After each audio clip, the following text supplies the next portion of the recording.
রবীন্দ্র প্রশ্নে বাংলাদেশ বিভাজিত হয়। এই ফেনোমেনা আজকের বিষয় নয়।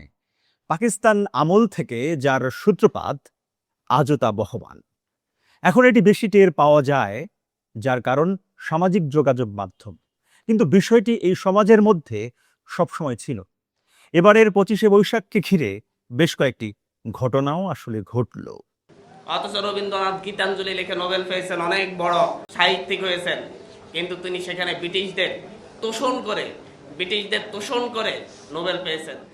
এনসিপির হান্নান মাসুদ বললেন, রবীন্দ্রনাথ নাকি ব্রিটিশদের লবিংয়ে নোবেল পেয়েছে।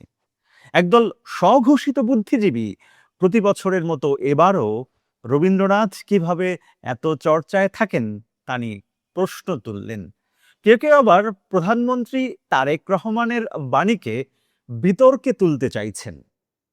আরও আছে, মোদি যেহেতু বাংলাদেশ রবীন্দ্রনাথকে নিয়ে বলেছেন যে রবীন্দ্র জয়ন্তীতে হবে শপথ, তাই প্রধানমন্ত্রী তারেক রহমান নাকি রবীন্দ্রনাথের জন্মতিথিতে বার্তা দিয়ে ভুল করেছেন।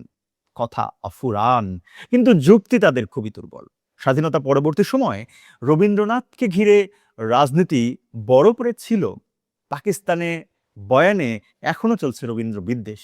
এই গোষ্ঠী এবং তাদের উত্তরাধিকার এখনো রবীন্দ্র প্রশ্নে একই বয়ানের অনুসারী। তারা রবীন্দ্রনাথকে অবজ্ঞাসূচক নাম দিয়েছেন রঠা। তারা মনে করেন রবীন্দ্রনাথের সবকিছুই চুরি করা।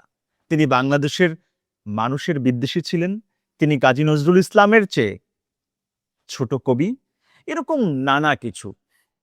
এখন অনেকে এও বলেন, লালনের গান চুরি করে নাকি রবীন্দ্রনাথ বড় কবি হয়েছেন। এগুলো আমরা বহুকাল ধরে শুনে আসছি। রবীন্দ্র বিরোধিতা এখন এই অঞ্চলে একটা ফ্যাশনে পরিণত হয়েছে, যার একটা বড় ভোক্তা শ্রেণীও আছে, কিন্তু সে অনেক কথা। আজকে আমরা দেখতে চাই রবীন্দ্র জয়ন্তীতে প্রধানমন্ত্রী তারেক রহমানের বাণীকে কেন একটা শ্রেণী সমস্যাজনক বলে মনে করছেন। গতকাল বিকেলে বিভিন্ন গণমাধ্যমের ফটোকার্ডে আমরা দেখছিলাম প্রধানমন্ত্রী তারেক রহমান বলেছেন, বাংলা সাহিত্যের মহত্তম কণ্ঠস্বর বিশ্বকবি রবীন্দ্রনাথ ঠাকুরের ১৬৫তম জন্মবার্ষিকী উপলক্ষে তার অমর অম্লান স্মৃতির প্রতি জানাই গভীর শ্রদ্ধা। তার বিদেহী আত্মার জন্য কামনা করি অনন্ত শান্তি। বিশ্ব শান্তি এবং মানব কল্যাণই ছিল তার অবিনাশী সৃজনশীলতার মূল অন্বেষা। জাতীয় জীবনে বিশ্বকবির অবদান অনস্বীকার্য উল্লেখ করে প্রধানমন্ত্রী আরো বলেন, আমাদের মহান মুক্তিযুদ্ধে রবীন্দ্রনাথের গান হয়ে উঠেছিল প্রেরণার বিশেষ উৎস। শাশ্বত বাংলার মানুষের দুঃখ, কষ্ট, আনন্দ, বেদনা অর্থাৎ সব অনুভব বিশ্বস্ততার সঙ্গে উঠে এসেছে রবীন্দ্র সাহিত্যে। এই হলো মোটা দাগে কথা। এখানে প্রধানমন্ত্রী ভুলটা কোথায় করলেন? রবীন্দ্রনাথকে নিয়ে মোদি কথা বললেন বলেই তারেক রহমান বলতে পারবেন না? রবীন্দ্রনাথ এই আলো হাওয়ায় তার সাহিত্যের উপাদান খুঁজেছিলেন। এখানে এই বাংলায় একটা নির্দিষ্ট সময় তিনি কাটিয়েছিলেন, এবং এই কবির লেখাই হয়ে উঠেছে আমাদের জাতীয় সঙ্গীত। এমন একজনকে দেশের প্রধানমন্ত্রী স্মরণ করবেন না কেন? কেন করবেন না? কারণ কি কেবল ভারত? যদি সেটা হয় তবে তা হবে ফ্যালাসি। কারণ দেখুন, রবীন্দ্রনাথ হঠাৎ করে জন্ম নেননি, তিনি তার কাব্যে ছড়িয়ে আছে এই বাংলা। আর দ্বিতীয় কথাটি বড় করে এসেছে গণমাধ্যমে। প্রধানমন্ত্রী বলেছেন, আমাদের মুক্তি সংগ্রামে রবীন্দ্রনাথের গান প্রেরণা জুগিয়েছেন।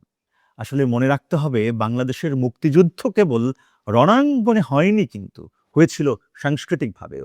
সেই যুদ্ধে রবীন্দ্রনাথের প্রভাব থরে থরে সাজানো আছে। প্রচুর ভিডিও আছে রবীন্দ্রনাথের গানের।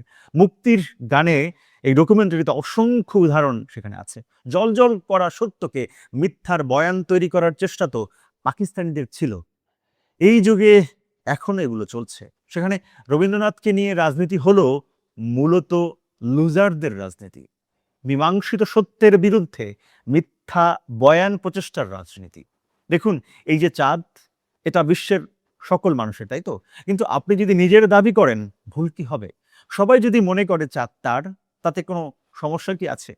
রবীন্দ্রনাথকে ভারত কিভাবে দেখতে চায় তা নিয়ে কেন বাংলাদেশ নির্ধারণ করবে রবীন্দ্রনাথ আমাদের কেউ নন, বড় হাস্যকর সব বিষয়। এই বাংলাদেশে এগুলো চলে। একজন মহাপণ্ডিত তো বলেই ফেললেন, প্রধানমন্ত্রী নাকি রবীন্দ্র চর্চাকারীদের ভয়ে এমন বাণী দিয়েছেন। এদের রবীন্দ্র বিদ্বেষ মূলত পরাজয়ের বিদ্বেষ। ৭১-এ রবীন্দ্রনাথ জয়ী হয়েছিলেন, এখন তাকে হারিয়ে দেবার প্রচেষ্টার বিরুদ্ধে লড়াই আমাদের অব্যাহত রাখতে হবে। সবাই ভালো থাকুন, সুস্থ থাকুন, আর নিউজ হাবের সঙ্গে থাকুন। মহান মুক্তিযুদ্ধের চেতনা এবং বাংলাদেশপন্থী স্বাধীন সাংবাদিকতায় আপনিও হতে পারেন অংশীজন। নিউজ হাবের প্রচেষ্টাকে এগিয়ে নিতে যে কোনো পরিমাণ সহায়তা পাঠাতে পারেন নিচের দেয়া নম্বরে।